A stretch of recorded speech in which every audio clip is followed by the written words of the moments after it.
दूसरा सैमुअल बाब 21। और दाऊद के अयाम में पे दर पे 3 साल काल पड़ा और दाऊद ने खुदावंद से दरियाफ्त किया। खुदावंद ने फरमाया कि ये साउल और उसके खून रेस घराने के सबब से है, क्योंकि उसने जबूनियों को कत्ल किया। तब बादशाह ने जबूनियों को बुलाकर उनसे बात की। ये जबूनी बनी इसराइल में से नहीं बल्कि बचे हुए अमोरियों में से थे, और बनी इसराइल ने उनसे कसम खाई थी, और साउल ने बनी इसराइल और बनी यहूदा की खातिर अपनी गर्मजोशी में उनको कत्ल कर डालना चाहा था। सो दाऊद ने जबूनियों से कहा, मैं तुम्हारे लिए क्या करूं और मैं किस चीज़ से कफारा दूं ताकि तुम खुदावंद की मिरास को दुआ दो। जबूनियों ने उससे कहा कि हमारे और साउल या उसके घराने के दरमियान चांदी या सोने का कोई मामला नहीं, और ना हमको ये इख्तियार है कि हम इसराइल के किसी मर्द को जान से मारें। उसने कहा, जो कुछ तुम कहो मैं वही तुम्हारे लिए करूँगा। उन्होंने बादशाह को जवाब दिया कि जिस शख्स ने हमारा नाश किया और हमारे खिलाफ ऐसी तदबीर निकाली कि हम नाबूद किए जाएं और इसराइल की किसी मुमलकत में बाकी ना रहें, उसी के बेटों में से 7 आदमी हमारे हवाला कर दिए जाएं, और हम उनको खुदावंद के लिए खुदावंद के चुने हुए साउल के जिब्बा में लटका देंगे। बादशाह ने कहा, मैं दे दूंगा। लेकिन बादशाह ने मफीबोस्त बिन योनतन बिन साउल को खुदावंद की कसम के सबब से जो उनके यानी दाऊद और साउल के बेटे योनतन के दरमियान हुई थी बचा रखा। पर बादशाह ने अय्या की बेटी रिस्फा के दोनों बेटों अरमोनी और मफीबोस्त को जो साउल से हुए थे, और साउल की बेटी मीकल के 5 बेटों को जो बर्जिली महूलाती के बेटे अद्रीएल से हुए थे, लेकर उनको जबूनियों के हवाला किया, और उन्होंने उनको पहाड़ पर खुदावंद के हुजूर लटका दिया। सो वो 7 एक साथ मरे। ये सब फसल काटने के अयाम में यानी जौ की फसल के शुरू के दिनों में मारे गए।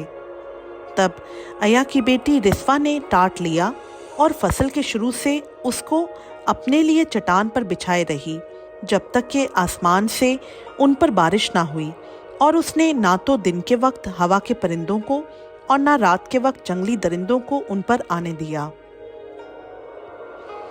और दाऊद को बताया गया कि साउल की हरम अय्या की बेटी रिस्फा ने ऐसा ऐसा किया।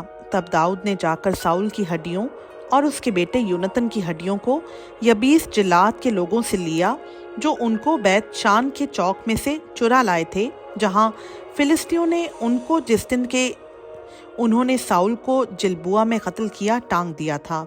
सो वो साउल की हड्डियों और उसके बेटे योनतन की हड्डियों को वहां से ले आया, और उन्होंने उनकी भी हड्डियां जमा की जो लटकाए गए थे, और उन्होंने साउल और उसके बेटे योनतन की हड्डियों को जिला में जो बनियामीन की सरजमीन में है उसी के बाप कैस की खबर में दफन किया, और उन्होंने जो कुछ बादशाह ने फरमाया सब पूरा किया।